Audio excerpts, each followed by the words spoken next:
We've come along on a very far journey. Let's summarize. We began with human desires, power and truth, relationship and affection, comfort and rightness, play and present. We discussed what was needed for wisdom, first data, then knowledge derived from that data, and then proper application of the knowledge. But we also realized that something could not be wise if not properly applied, and it also wouldn't be wise if the knowledge or data that was experienced were misconstrued or false at any stage of development.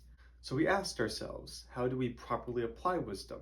And how do we know our knowledge is correct? It has to be based upon objective truth and within reality versus our own personal bias. But what is truth? We then discussed what love looks like, how to find the one and what that truly means. It's not someone that completes us, but someone that complements us, that we must be complete before meeting our soulmate. But how does one become complete? If our completeness cannot be found in another human, then where else do we look? We also discussed being present, how the past and the future can rob us of play and fun, but how are we able to avoid dwelling on the past and the anxieties of the future? How do we have full and complete peace and trust to be in the present? And speaking of which, we then discuss comfort, finding peace, how that is a choice. It's a harmonization of ourselves to align with the universe. And in order to harmonize ourselves with the universe, we have to understand the laws in which the universe was created and is run, or perhaps the person or thing that created the universe.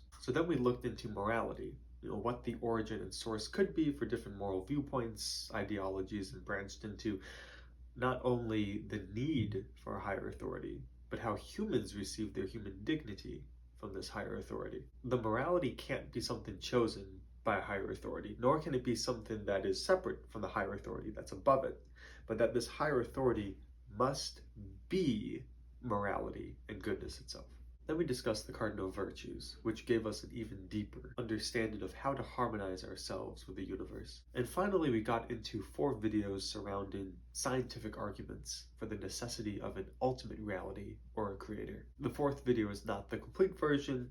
If you're watching this on TikTok or Instagram, where I rebuttal TikToker Parker Get a Job. But if you're watching this on my YouTube channel, you can see the full video breakdown of the fossil record and how it doesn't support a macroevolutionary stance, which you can go into the link either on my Instagram or TikTok bio to go to my YouTube channel homepage to go check out that video. Finally, we discussed the 5 ways of St. Thomas Aquinas and why there is an ultimate reality as such that exists through 5 reasoned arguments. Now, you may be at a point where you've watched all of these videos and you might say, Nathan, I understand the fine-tuning argument. I understand the morality argument, but I just disagree, or I'm caught up on Aquinas' 3rd way. Or you might have only watched one of my videos and disagreed with it, and you're stuck on that one, thinking through it. Here's what I have to say about that. You don't need to comprehend, nor be on board with every single point I've made in these videos up until this one. Think about it this way. If I were to give you 5 equations, one of them was 2 plus 2, another was 5 minus 1, another was the absolute value of the square root of 16, another one is in parentheses 6 times 5 minus in parentheses 2 to the 3rd power plus 10, all of that divided by 3. Then the final one is this right here, which I have no idea how to explain verbally.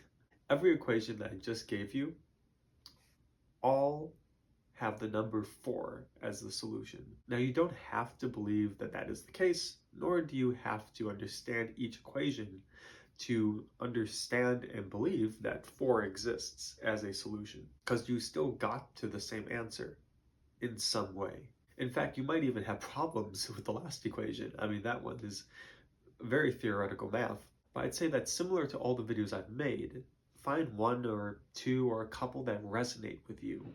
And remember, it doesn't have to be all of them, but 1 should be enough, at least, to have you start questioning at this point whether or not there is a higher or multiple higher powers, deities, ultimate realities, gods. It should at least make you think that maybe life can't just be random. Maybe it can't just be by chance. Maybe there is something that has formed us the way that we are. Maybe there's an intellectual design. So now what? Well, we are about to move into phase 2 of these videos, where I will begin to narrow down these ultimate realities. We'll be looking at polytheism versus monotheism, the major subsets of monotheism, what makes the most sense, and then looking at the different religions of that subset, slowly narrowing down with which religion seems to depict their ultimate reality most akin to what we've established in the videos in phase 1. I'm really excited to continue this journey with all of you, so here's to a future ahead.